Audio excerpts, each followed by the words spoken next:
O destaque no programa de hoje é o Mercosul, um projeto de integração regional formado por 5 países membros: Brasil, Argentina, Paraguai, Uruguai e Venezuela. No aspecto econômico, o Mercosul assume o caráter de união aduaneira, mas o objetivo final é constituir-se em um verdadeiro mercado comum, conforme estabelecido no Tratado de Assunção, assinado em 26 de março de 91.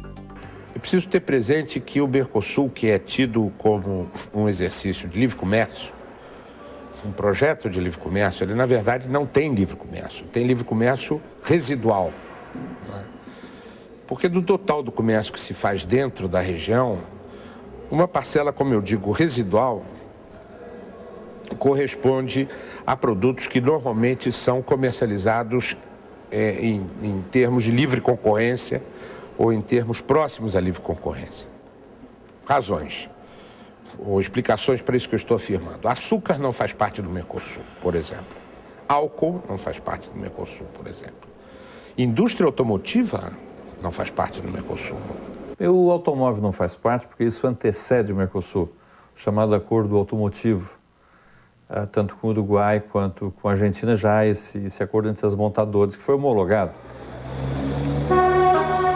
O tratado automotivo, na verdade, é um tratado de complementação de peças. Então, isso dá uma condição de venda de autopeças para a Argentina, do Brasil e vice-versa, como também um custo realmente sem tarifação na produção de veículos. Então, as montadoras que têm base, que fabricam um tipo de veículo na Argentina e fabricam outro tipo de veículo no Brasil, conseguem fazer essas trocas praticamente sem alteração tarifária. Então, isso dá uma competitividade maior para a indústria autopeça e para a indústria automotiva e sem dúvida nenhuma, depois para o cliente final.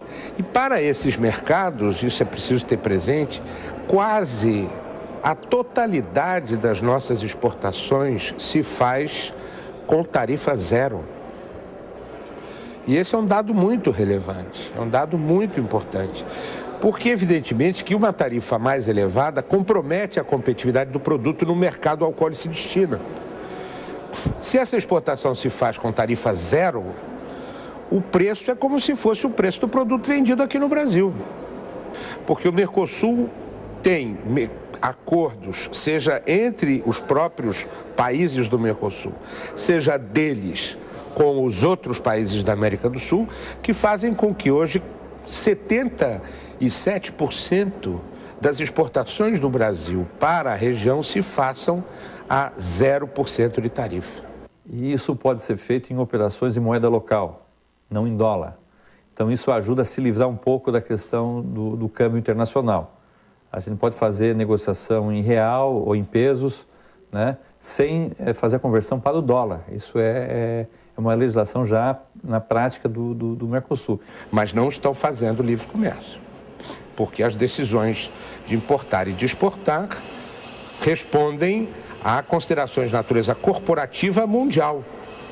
Não é? Então, onde é que está o núcleo de livre comércio que existe, mas que não é protagonista, não é preponderante no Mercosul? No segmento onde trabalham as pequenas e médias empresas. E o tecido industrial catarinense é, sobretudo, aliás, como o brasileiro, é, sobretudo, pequena e média empresa.